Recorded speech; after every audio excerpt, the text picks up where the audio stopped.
La nouvelle fait immédiatement la une des journaux et se répand dans le monde entier.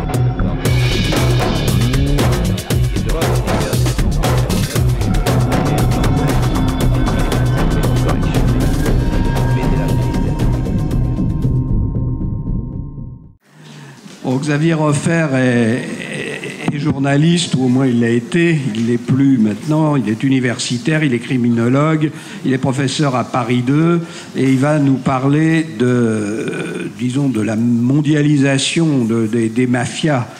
Je lui passe la parole.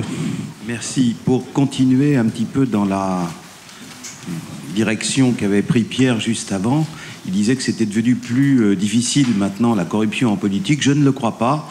Et je crois qu'il y a un certain nombre de choses qui se préparent à l'heure actuelle dans le domaine de l'investigation et de l'enquête, et qu'un certain nombre, au moins 1 ou 2 livres vont paraître d'ici la fin de l'année. Attendons qu'ils paraissent, mais vous verrez que ça continue comme naguère. Et même, on va pouvoir s'apercevoir à l'occasion de la parution de ces livres, dont l'un sera d'un célèbre journaliste d'investigation, Pierre Péan, on va s'apercevoir que des bandits assez redoutables, des bandits au sens criminel... Ah, il est en cours, là, à l'heure actuelle.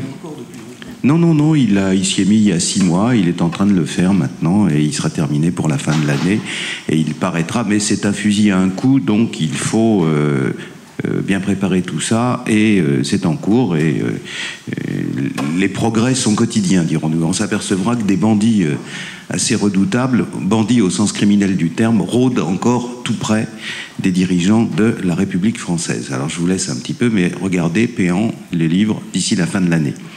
Et on s'apercevra, on aura des surprises à ce moment-là. Ce que je voulais vous dire aujourd'hui, c'est 2 choses. La première, c'est en 2 mots, vous parlez un petit peu de ce qu'on fait, nous les criminologues, parce que c'est quelque chose dont on a une idée généralement d'autant plus fausse que c'est les feuilletons américains à la télévision. Ce qui se passe dans les feuilletons américains à la télévision ne marche qu'à la télévision, bien entendu, parce que dans la vraie vie, ça ne marche pas. Je vous rappelle que les attentats du 11 septembre n'ont pas du tout été détectés par les fameux NCIS, FBI, etc., que ça n'a jamais marché, et que au même moment que les attentats du 11 septembre, il y a eu une affaire de poison, de bacilles du charbon, d'anthrax, qui a été envoyée par le courrier à des parlementaires américains, à des personnalités américaines, enveloppe qui, interceptées dans les bureaux de poste, ont causé quand même un certain nombre de morts, au moins 5, et que l'enquête en question a misérablement foiré, et qu'au jour d'aujourd'hui, on ne sait toujours pas qui y avait derrière, et que le FBI a tellement harcelé un individu dont on ne saura jamais s'il était coupable ou pas, qu'il a fini par se suicider, et qu'à la suite de quoi, le FBI a dit « Ah, vous voyez, il s'est suicidé, donc il était coupable », mais l'enquête en question est un échec absolument tragique, et vous voyez que les trucs résolus en 52 minutes avec des ordinateurs et des grosses machines, ça marche à la télé, ça marche pas dans la vraie vie. Donc ça n'est pas ce que font les criminologues. Les criminologues s'intéressent, étudient les activités des criminels, et ils le font dans l'actualité, et ils le font dans l'avenir, c'est-à-dire que à chaque instant, notre activité consiste à voir quelles sont les évolutions sur la scène criminelle, où on va aujourd'hui, où on va demain, etc. Pour vous donner un exemple précis, j'ai publié récemment une étude et aussi un article sur le fait que, de manière, j'allais dire stupéfiante, ça n'aurait pas été le terme bien choisi, mais de manière parfaitement étonnante, là où la consommation de stupéfiants a commencé en Europe, c'est-à-dire en Grande-Bretagne, en Angleterre, elle s'est brutalement effondrée au cours des 2 dernières années, que toutes les sources officielles possibles et imaginables, la police, les services de santé, la mission d'étude de la toxicomanie, les statistiques hospitalières des gens qui arrivent à l'hôpital avec une overdose et autres, tout cela est en train de baisser considérablement. Une enquête faite régulièrement à la sortie des rave parties et des boîtes de nuit montre qu'alors qu'il y a encore 3 ou 4 ans, 90% des gens qui allaient dans ces endroits, dans les rave parties, dans les fêtes, dans les boîtes de nuit, consommaient des stupéfiants. Ils ne sont plus que 50% aujourd'hui. 50% c'est beaucoup, mais il y a cette diminution forte de la consommation de stupéfiants en Grande-Bretagne. Ça continue à augmenter sur le continent, ça baisse en Grande-Bretagne. Et c'est peut-être qu'une hirondelle, mais il faut faire quand même extrêmement attention, car si jamais cette baisse de la consommation des stupéfiants, extraordinairement forte, notamment dans la tranche la plus jeune des gens qui se droguent, les 18 et 16-24 ans, si cette diminution se confirme, d'abord ça aura des effets bénéfiques sur la santé publique dans les pays où cette baisse signalera, parce que c'est pas bon pour la santé, mais deuxièmement, ça aura des conséquences gigantesques sur le monde criminel. On note notamment une forte diminution de la consommation de cannabis sous toutes ses formes, hashish, marijuana ou tout ce que vous voulez. Et la dernière fois que les Nations Unies ont fait une étude à peu près sérieuse sur le marché mondial du cannabis sous toutes ses formes, c'était 141 milliards de dollars. Donc, à partir du moment où vous êtes dans le trafic de stupéfiants, vous êtes, comme dans toutes les activités criminelles, le chef d'une bande, le chef d'un gang, le chef d'une mafia. C'est le fauve le plus fort, mais il faut qu'il soit extrêmement attentif au fait de bien nourrir tous les autres fauves qu'il y a autour de lui, car s'il ne donne pas suffisamment à manger, il est lui-même dévoré, il est éliminé et remplacé par quelqu'un de plus efficace pour distribuer l'argent et de plus efficace, donc de plus féroce. Si jamais on s'aperçoit qu'il y a au niveau mondial une baisse de 10, 20, 30% de la consommation, si les consommateurs achètent moins de drogue d'avant, cette histoire-là va causer un cataclysme dans le monde criminel. Et donc, nous observons les nouvelles tendances, nous regardons ce qui se passe aujourd'hui et surtout ce qui risque de se passer demain. Information, bien entendu, que nous partageons avec nos anciens étudiants. Que deviennent nos étudiants? Ils deviennent commissaires de police, ils deviennent magistrats, ils deviennent officiers de renseignement, parfois ils deviennent ministres ou magistrats, et donc on a des contacts avec eux réguliers et on les avertit, on échange avec eux. Eux nous disent ce qu'ils voient sur le terrain et nous on leur dit ce qu'on est en train de voir de l'autre côté de la colline, quoi, dans l'avenir. Donc voilà le métier que nous faisons. J'ajoute que le crime s'est mondialisé, ce qui ne fait aucune espèce de bien à l'emploi du temps des criminologues qui font leur boulot un peu sérieusement, puisque nous avons été amenés à créer à Pékin, à l'Institut de criminologie de Pékin, un groupe de travail, un petit institut en commun avec nos collègues chinois. Et quand on voit ce qui se passe en Chine, nos étudiants, aussi bien en France qu'en Chine, nous leur disons: les petits loups, vous êtes sans doute les gens les moins menacés au monde par le chômage. Alors c'est dommage, parce que ça signifie qu'il y a beaucoup de crimes, mais en même temps, c'est une profession d'avenir. La profession en question, nous la faisons à tous les niveaux, c'est-à-dire que nous voyons aussi bien des chefs d'entreprise, parce que certains d'entre eux ont des soucis criminels graves, et d'ailleurs de plus en plus, que des chefs de gouvernement, ou des ministres, ou des chefs de la police, ou des chefs de services spéciaux, etc.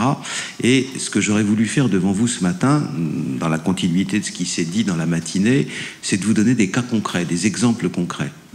Un peu comme un professeur de médecine, des gens comme moi, nous avons notre activité à l'université, les livres qu'on doit publier, les livres qu'on doit surveiller, les collections de livres qu'on dirige. On a également des clients, des gens qui viennent vous voir en disant: j'ai un souci, est-ce que vous pourriez m'aider, etc.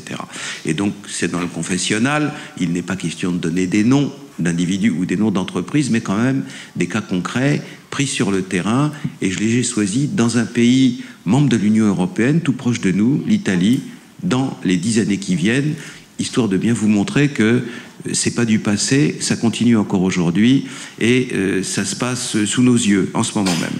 Premièrement, la corruption, c'est l'une des deux faces de la pièce. La corruption, c'est la valise d'argent, mais sans une autre arme dont dispose le milieu criminel et dont ne disposent pas les gens honnêtes, les gens de la société normale, nous autres, quoi. Cette autre arme qui est la plus redoutable et la plus efficace, parce qu'à peu près impossible à poursuivre en justice, c'est l'intimidation. L'intimidation, c'est: on sait où tes enfants vont à l'école.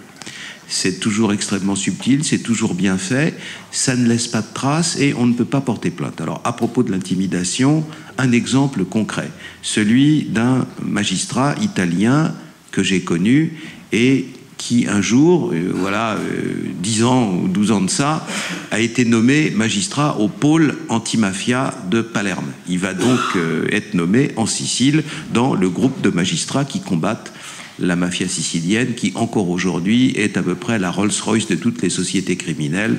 C'est ce qui se fait de mieux, on n'a jamais pas fait mieux. Dans nos activités, nous rencontrons des gentils, comme aujourd'hui, mais des fois aussi on rencontre des méchants. J'ai donc été amené à avoir de grandes conversations avec un des plus grands chefs criminels de Tokyo, un chef yakuza, qui s'appelait Kumagai-san, qui s'appelle toujours Kumagai-san. Et Kumagai-san m'a dit, mon admiration la plus éperdue, c'est pour la mafia sicilienne, c'est vraiment les meilleurs d'entre nous. Et mon rêve, ça serait d'aller à Palerme pour les rencontrer, parce que là, vraiment, ça serait l'apothéose de ma carrière. C'est un jeune chef mafieux japonais, il a une quarantaine d'années, alors que d'ordinaire, c'est plutôt des sexagénaires qui arrivent à la tête des mafias, donc il a plein d'avenir. Il dirige la mafia sur la moitié sud de Tokyo et sur la banlieue sud de Tokyo. Il fait partie d'une confédération criminelle qui s'appelle Inagawakai, dans laquelle il doit y avoir 12-15 000 mafieux comme ça, et il sera sans doute le grand chef de la grande famille d'ici encore quelques années, si les petits cochons ne le mangent pas. Donc, la mafia sicilienne, et voilà comment ça se passe. Ce magistrat est nommé au pôle antimafia de Palerme. C'est pas une star de la justice italienne, c'est juste un magistrat normal, il vient de Turin. Alors bon, il prend l'avion pour Rome, et puis là, il change d'avion, et puis il atterrit à l'aéroport de Punta Raisi, à côté de Palerme, et il a juste sa petite valise, il est là pour se présenter, puis après ça, revenir organiser son déménagement, en sachant bien qu'il est obligé d'y aller seul, parce que depuis la mort du juge Falcone avec sa femme, les épouses restent sur le continent, les épouses des magistrats n'ont plus le droit de venir en Sicile, quand elles ne sont pas elles-mêmes siciliennes et n'habitent pas sur place. Donc ce magistrat arrive avec sa petite valise, il prend l'autocar, il arrive au palais de justice, et il se présente, il dit voilà, je suis le juge machin, et l'autre, le greffier lui dit ah ben bien entendu, oui, on vous attendait, alors tenez, voilà la clé de votre bureau. Il est 11h le matin, la règle ici c'est qu'on commence à prendre son service au début de l'après-midi à 14h. On vous a laissé une chambre en ville, donc vous y allez là-bas, ou vous, faites comme vous voulez, vous revenez à 2h. Alors le juge, c'est un Italien du Nord, il n'a jamais mis les pieds à Palerme.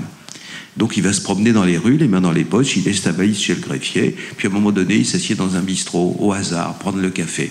Et il prend le café, il regarde sa montre, il dit « bon, faut peut-être j'y aille », et il dit « garçon, je vous dois combien ?» Le garçon s'approche de lui et lui dit « monsieur le juge, c'est gratuit pour vous, bienvenue à Palerme. » Ciblé, repéré, la glace dans le dos, ça y est, on s'est quitté, on sait que t'es là.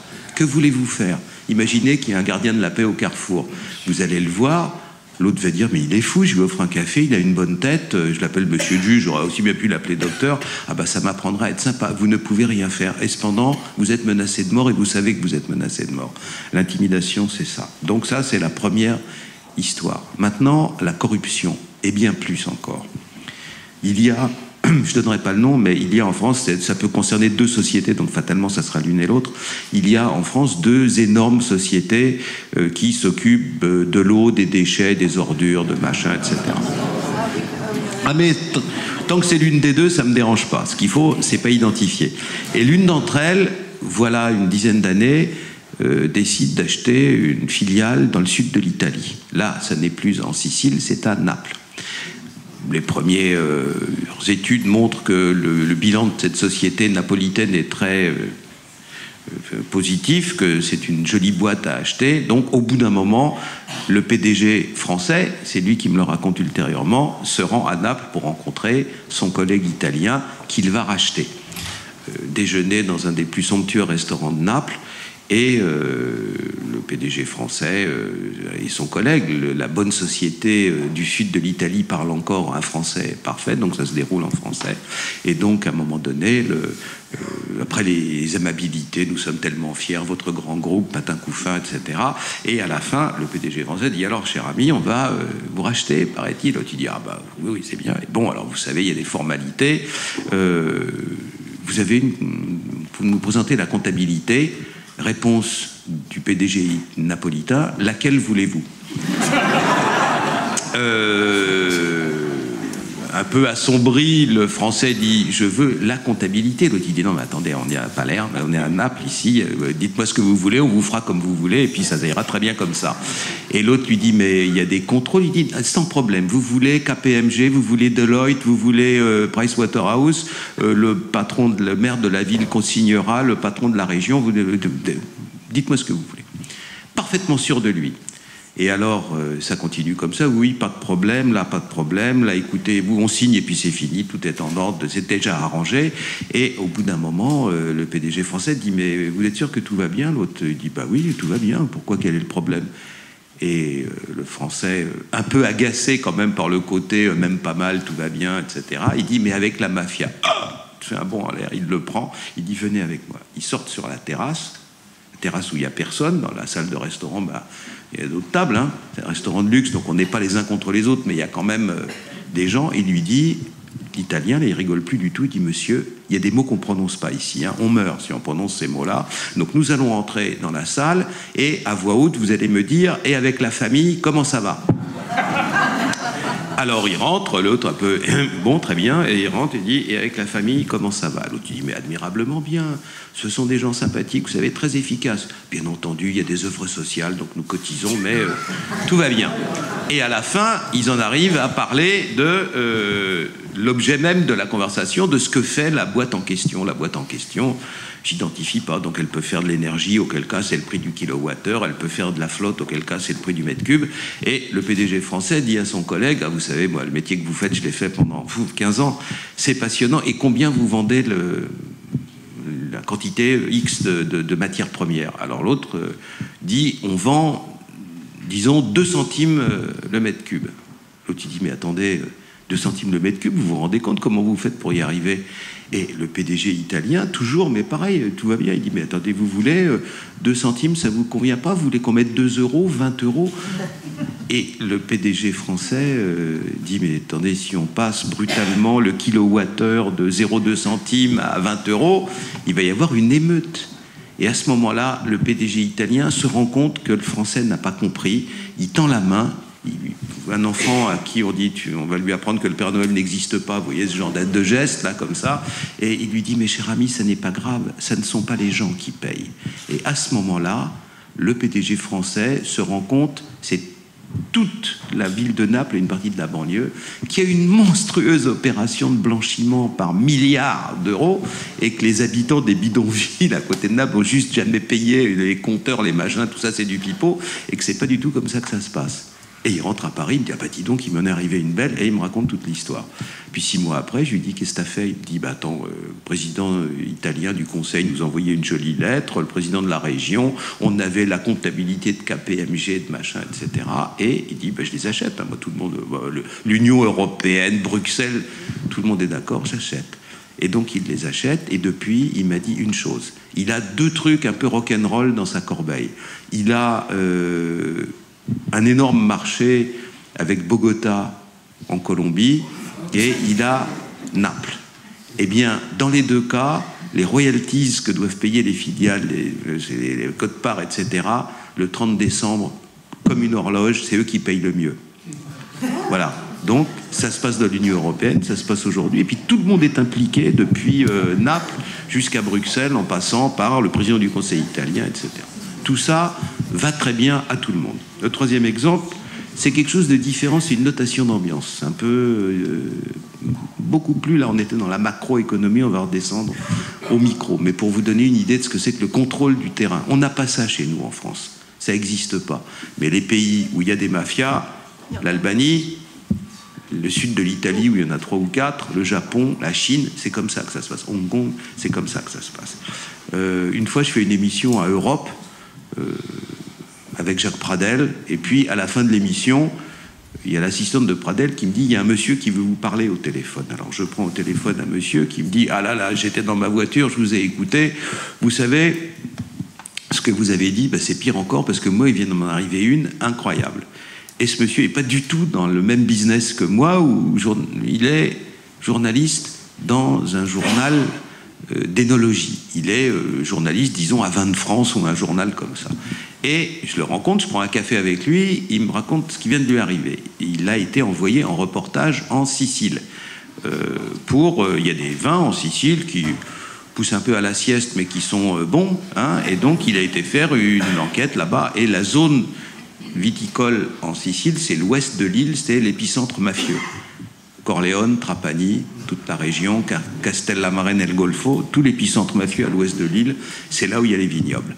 Alors, il est avec une dame en voiture qui représente la chambre d'agriculture de Sicile, qui l'amène faire un tour, et ils arrivent du côté de Trapani, dans une propriété, pour goûter les vins. La nuit tombe, le maître de chai a bien fait les choses, il y a des tonneaux, il y a des bouteilles de vin rouge, il y a des petites coupelles avec du sauciflard et puis des olives, etc.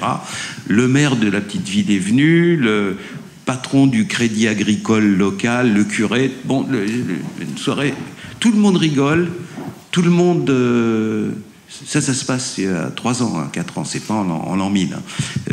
Tout le monde est en train de passer une merveilleuse soirée, et mon journaliste me dit, alors lui, il est en train de parler avec quelqu'un, et il voit son interlocuteur devenir blanc comme un linge, et petit à petit, toutes les conversations s'arrêtent, les gens se taisent, ils sont glacés, mais ils regardent le bout de leurs chaussures, ils ont tous les signes manifestes de la trouille la plus intense.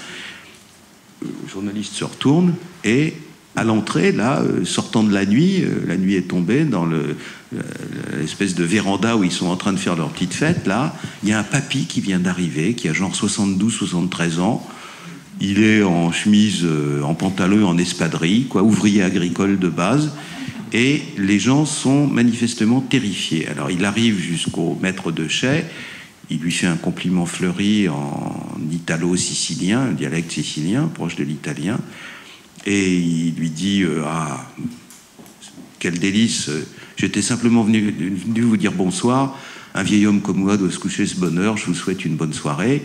Et à ce moment-là, le journaliste français se tourne vers la dame de la chambre d'agriculture qui lui fait un geste du style surtout moufte pas, parce qu'il s'apprêtait à dire mais qui vous êtes là, parce que les gens étaient tellement épouvantés. Et puis il disparaît dans la nuit, et au moins 5 minutes pour que les gens... Bon, où est-ce qu'on en était? Et ça se dégèle petit à petit, et les conversations reprennent, mais le cœur y est plus, et donc un quart d'heure après, tout le monde est parti. Dans la voiture, le journaliste, énologue certes, mais quand même journaliste, il s'adresse à la dame, il dit « À quoi je viens d'assister là? Qu'est-ce vous pouvez me dire? J'ai jamais vu des gens avoir aussi peur. » Alors la journaliste, là aussi, cherche ses mots. Au bout de 5 minutes, elle lui dit « Monsieur, là en Sicile, il y a des mots qu'on ne prononce pas, hein, autrement on meurt. » Même phrase qu'à Naples, elle dit « Mais sachez que vous avez rencontré le véritable propriétaire du domaine. » Voilà, ça c'était en 2007 ou 2008 ou quelque chose comme ça. Encore plus récent. Là, c'est un gros cabinet d'avocats français, énorme, un des plus gros. Et puis un beau jour, là-dedans, il y a un des avocats, des associés de ce cabinet-là, qui est un vieux copain. Et donc de temps en temps, il me parle des affaires criminelles qui peuvent arriver. C'est des avocats d'affaires, mais il y a quand même, aux marges du business, des affaires criminelles maintenant sérieuses. Et l'avocat en question, un jour, il reçoit un dossier d'un de ses clients qui a un énorme litige, des centaines de millions d'euros, avec une très très très grosse usine, entreprise en Italie. Il appelle donc son collègue qui a l'un des très plus gros cabinets d'avocats à Rome, et bon, salut, machin, les enfants, ça pousse, dis-moi, j'ai une affaire, mais pas de problème, on va voir ça avec toi. Où? Alors le type il prend le dossier, il dit Palerme. Alors il dit, ah, on ne fait pas ça, non, nous c'est au sud de Rome, on ne touche pas. Maintenant, on a des confrères là-bas, et donc si tu veux noter, voilà, tu appelles maître machin à Palerme, et c'est avec lui qu'il faudra voir, parce que nous, entre la frontière française et Rome, on prend, au sud de Rome, on ne touche pas. Alors il appelle le confrère à Palerme, et le confrère en question lui dit « Mon cher ami, cher collègue, cher confrère, voilà, c'est un peu particulier chez nous, donc il va falloir que vous veniez me voir. On ne discute pas comme ça, les mails, tout ça, c'est un peu étrange pour nous, donc venez me voir, et puis on résoudra votre problème. » Alors l'avocat français dit « Pourquoi pas ?» parce qu'il n'a jamais été à Palerme, donc il prend l'avion, il arrive, le chauffeur de cet avocat l'attend à l'aéroport, il arrive dans le bureau de le cabinet de l'avocat, il bavarde, et au bout d'un moment, « Ah, cher ami, que puis-je faire pour vous ?» Après le café, et l'autre lui dit, voilà, on a cette affaire. Et là, l'avocat sicilien fait à son confrère français pose cette question absolument ahurissante. qui a pas de sens pour un avocat français. Il dit: voulez-vous qu'on résolve l'affaire tout de suite? Énorme contradiction entre les deux parties sur des machines-outils, des machins. C'est 3 ans, des arbitrages à l'infini, des procès, des trucs. C'est un genre de truc quasi indémerdable et il faut au minimum plusieurs années pour commencer à y voir clair. Et cet avocat sicilien dit: cher confrère, voulez-vous qu'on résolve le problème tout de suite? Alors l'autre lui dit ce que je viens de dire, mais attendez, les procès, les litiges. L'autre dit: non, et je vous ai dit, chez nous, c'est un peu particulier. Là, c'est l'été 2010, hein, c'est pas l'été dernier. Donc, il dit: c'est un peu particulier. Alors, mon copain, dans sa tête, se dit: on est chez les fous, très bien. Bah oui, allez, ça me plairait bien qu'on résolve tout de suite. Bon, alors on va prendre un autre café, je vais appeler, il y a quelqu'un qui va venir, et puis on va résoudre ça tout de suite. 30 minutes après, un autre café, Paris, quelle ville merveilleuse, gna tout ça. Et là, c'est un homme jeune qui a 30-35 ans et qui, lui, parle un anglais absolument parfait. L'autre parlait, monsieur de la génération d'avant, un français superbe. Et donc, le jeune homme anglophone pose la question... mon copain avocat répète pour la deuxième fois: alors voilà, il y a etc. Et l'autre lui fait la même question: on résout ça maintenant si vous voulez. Alors l'autre se dit: asile de dingue, oui, très bien. L'autre dit: bah, venez avec moi en voiture. Alors ils descendent, ils montent dans la voiture se dirige vers la sortie de Palerme, les zones industrielles. Là, il y a une grosse usine. Mon copain avocat note que quand la voiture arrive devant la sécurité de l'usine, la barrière se lève sans même que l'autre ait à demander quoi que ce soit. Il se gare au pied du bâtiment et le jeune monsieur, suivi de mon copain avocat qui trottine derrière, se dirige dans l'usine, pouf, pouf, pouf, escalier, ascenseur, étage présidentiel. Il y a un étage où il y a du cuir, de la moquette, des boiseries, machin, et une secrétaire. Le garçon, suivi de mon avocat, passe devant la secrétaire qui lève même pas la tête et les voilà dans un bureau présidentiel avec un président dedans, un monsieur de, je sais pas, 55-60 qui est en manche de chemise en train de faire son boulot dans son bureau. Il lève la tête et là, me dit mon copain avocat, il devient blême. Là aussi, terrifié, tout blanc, quoi. Vivant au soleil toute l'année, ayant passé 2 siècles dans le califat fatimide, il y a quelques siècles de ça, le Sicilien est parfois un peu hâlé. Et là, il devient blême. Et le jeune homme sicilien, parlant cette fois-ci en italien, mais lentement pour que le français puisse comprendre, dit: Monsieur le Président, je suis avec un avocat français parce qu'il semble qu'il y ait un litige. À peine a-t-il dit ça que le PDG italien dit: j'allais payer, le chèque est prêt, vous voulez peut-être un virement, peut-être. C'est genre 783 millions d'euros, quoi. C'est pas 3 roues doudou, hein. J'allais payer et tout. Et si vous voulez, je vous fais le chèque devant vous. Le jeune homme sicilien calme son interlocuteur en disant: Monsieur le Président, il me suffit de votre parole. Ai-je votre parole? Oui, oui. Manifestement en train de faire sous lui, quoi. Il blême et effrayé, terrifié. Il dit: mais pas de problème, aucun souci, voilà. Et puis il se retourne vers mon copain, l'avocat français, il dit: ben voilà, c'est fini. Qu'est-ce qu'on fait? Je vous ramène chez l'avocat ou je vous ramène à l'aéroport? Terminé. Ah, vous savez, vous attendez à boxer 15 rounds contre Cassius Clay, poum, par terre KO. Je veux dire, c'est stupide, vous savez pas quoi faire, quoi. Alors mon copain, il dit: ramenez-moi à l'aéroport. Et là, arrivé devant l'aéroport, l'autre lui dit: c'est fini. L'autre lui dit: je vous dois quelque chose. Non, vous verrez ça avec votre collègue, votre confrère avocat. Moi, je suis...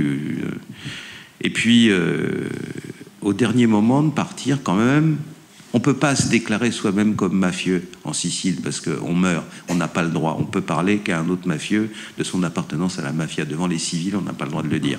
Donc, au moment de partir, il met sa main sur le bras de mon copain avocat, et avec un petit sourire, il dit: vous voyez, l'inconvénient en Sicile, c'est qu'il faut toujours se déplacer soi-même.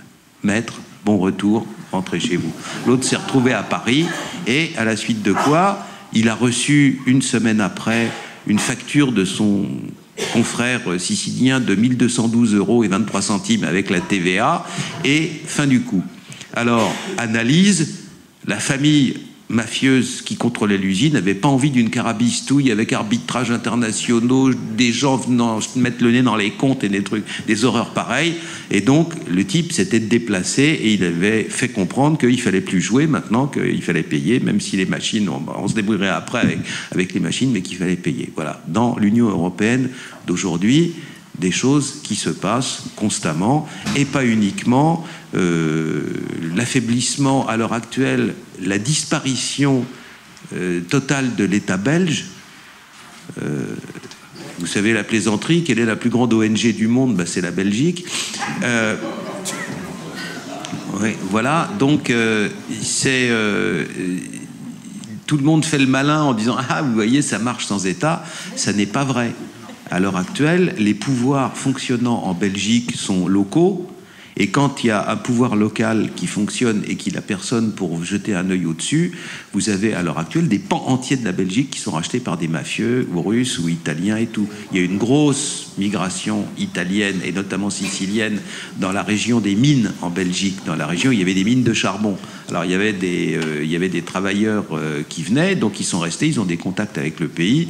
Et récemment, un de mes amis qui dirige, qui est qu'on dit directeur judiciaire, mais c'est le patron de la police judiciaire d'une grosse ville belge, a arrêté tout un groupe de camorristes de Naples en train de faire de la fausse monnaie dans des usines désaffectées. Donc vous voyez que ces histoires-là sont tout sauf folkloriques, qu'elles sont graves, qu'il y a en Belgique, dans d'autres pays de l'Union européenne, avec les abrutis néerlandais qui ont laissé le cannabis proliférer tant et plus, ce qui fait que ils viennent de faire machine arrière, là. Ils viennent de fermer les coffee shops les unes après les autres, mais le mal est fait. Et les Pays-Bas, à l'heure actuelle, c'est une sorte d'organisation des Nations Unies criminelles. Il y a les Israéliens, les Russes, les Chinois, les machins. Seuls les Japonais, ils ne sont pas, parce que le Japonais voyage peu. Ils sont chez eux, ils ne sortent pas beaucoup. Mais donc, vous avez dans toute l'Europe des imprégnations et des implantations criminelles. Et toutes ces implantations et ces imprégnations sur le terrain criminel se passent encore aujourd'hui avec deux méthodes très simples qui sont la corruption et l'intimidation. Je vous ai donné des exemples de la manière dont ça fonctionnait. Système qui a été brillamment et une fois pour toutes résumé en une formule de 3 mots par le regretté Pablo Escobar, qui dirigeait le cartel de Medellín, qui, quand il avait affaire à des militaires colombiens un peu réticents, à des fonctionnaires colombiens pas assez souples, lui disait à l'individu en question, leur disait « Cher ami, vous avez le choix entre 2 métaux, l'argent ou le plomb. » Voilà. L'argent et le plomb, c'est l'intimidation et la corruption. Merci beaucoup. Merci. Merci Xavier Oppert pour cet exposé imagé.